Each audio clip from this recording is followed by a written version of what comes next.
ইলান মিষ্টি যদি নিজেও করো বানাই আর নিজেও না খাইয়া থাকি তো মিষ্টির অপমান করা হইব।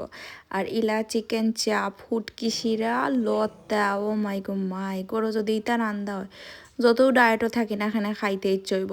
তো আজকে সন্ধ্যাতে আমি বানাই দিলাম চিকেন চাপ। আমার ইদানিং চিকেন চাপ খালি গরুই বানাইতে ওর, কারণ আমার খুব মজা লাগে। আর গরো চিকেন চাপের লগে তো অবশ্যই পরোটা লাগে, যার কারণে পরোটাও বানাই দিলাম।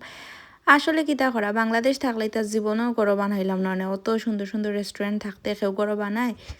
আর এই তো না পারতে বানানি লাগবো, রেস্টুরেন্ট হই ফেটার রেস্টুরেন্টের এটা অত বেশি বেমজা হয়, কারণ তারা তারার স্টাইলে বানায়।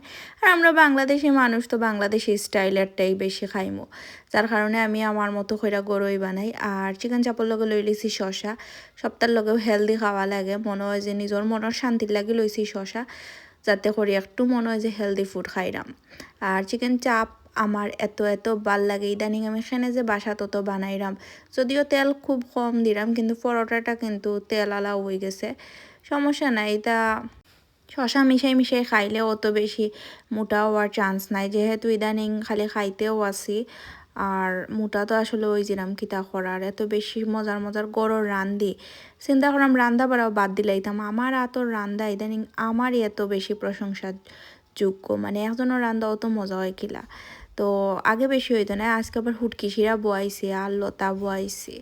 হুটকি শিরা রান্দার বাদে গড় যে ফুরা মনে হয়েছে হুটকির মাঝে আর কি আসি, যার কারণে আমরা আমেরিকার তো কিছু রানলে গড় টরিটা গন্ধে ভরে যায়, কিন্তু কোনো কিছু করিয়া ওই গন্ধ যাওয়া যাইতো না।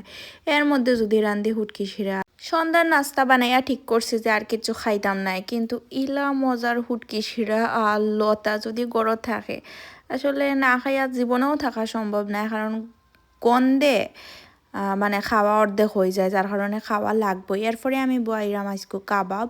আমি চাইলাম যে কয়টা কাবাব বানায় রাখি, যাতে মানে ইজিলি খাওয়া যায় বাজ্যা বাজ্যা। সবসময় তো আর সপ্তাহ বানাইতে ইচ্ছা করে না, তো এইটা ফ্রোজেন করিয়া রাখবো। আজকে কিন্তু এগুন বানাইলাম না, জাস্ট সিদ্ধ দিয়া রাখবো।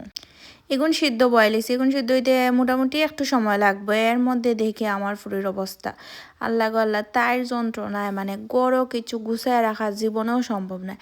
তাইরে আমি কইছি সবগুলা খেলনা তুলতো, মা খোয়ার লগে লগে আমি বিশ্বাসও করতে পারছি না যে তুলছে। আমি তো কইছি তুলছে যখন একটু হেল্প হয়েছে, কিন্তু তুলা আর ফালানি তাই যেন একটা স্বভাব, তাই আর কি গুছাইল জিনিস কোনো সময় দেখতে ইচ্ছা করে না, সানা থাকবো তো তাই খুবই হ্যাপি। তো আজকে আরেকটা জিনিস আমি বানাইমু, যেটা হয়েছে গিয়া মিষ্টি।